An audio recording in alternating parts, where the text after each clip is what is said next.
Alors les objectifs OMD ont plus avancé, puisqu'on est à peu près à 89% d'atteinte en ce qui concerne l'accès à une eau saine. On est beaucoup plus loin en termes d'assainissement, notamment avec seulement une atteinte de 64%. Globalement, c'est 1 milliard de personnes qui continuent à déféquer en plein air. C'est donc des problèmes de l'assainissement et de l'hygiène qui posent aussi problème et qui sont sujets à polluer l'eau de fait. C'est aussi bien sûr des personnes qui n'ont pas accès encore à une eau saine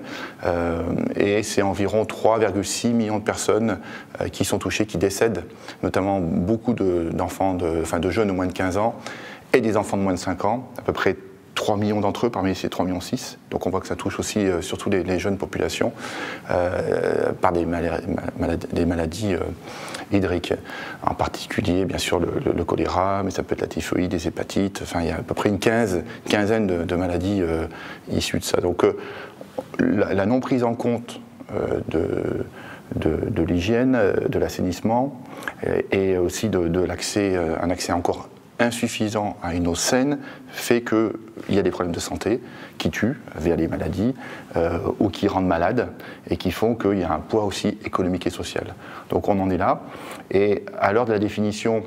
des objectifs du développement durable, les ODD qui vont suivre les OMD, ils sont à peu près aujourd'hui 17 à être cadrés. Il y a un peu plus de précision puisqu'on parle d'accès à l'eau potable, on parle aussi de prendre en compte les populations les plus défavorisées parce que c'est important, on peut avoir une évolution en termes de chiffres, avec la Chine, avec des pays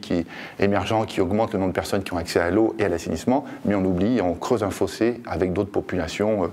beaucoup plus pauvres et donc touchées aussi directement en termes de santé. Donc c'est la prise en compte aussi,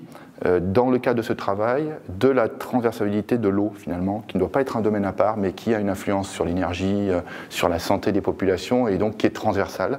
et qui rejoint l'approche qui est en train de se développer et qui doit se développer sur les systèmes de santé publique dans les pays les moins avancés, et avec des politiques donc sanitaires qui doivent se renforcer. Donc espérons que cette définition à nouveau de grands objectifs, qu'il y ait de l'eau dans toutes les écoles, que tout le monde ait un accès à une eau saine, qu'il y ait le traitement des eaux usées, enfin tout ce que l'on voit soit suivi effectivement d'indicateurs un peu plus précis, surtout d'un engagement des pays concernés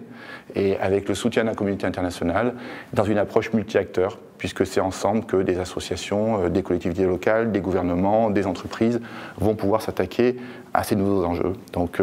restons positifs pour la suite, tout en sachant que l'eau tue aussi encore beaucoup de personnes aujourd'hui.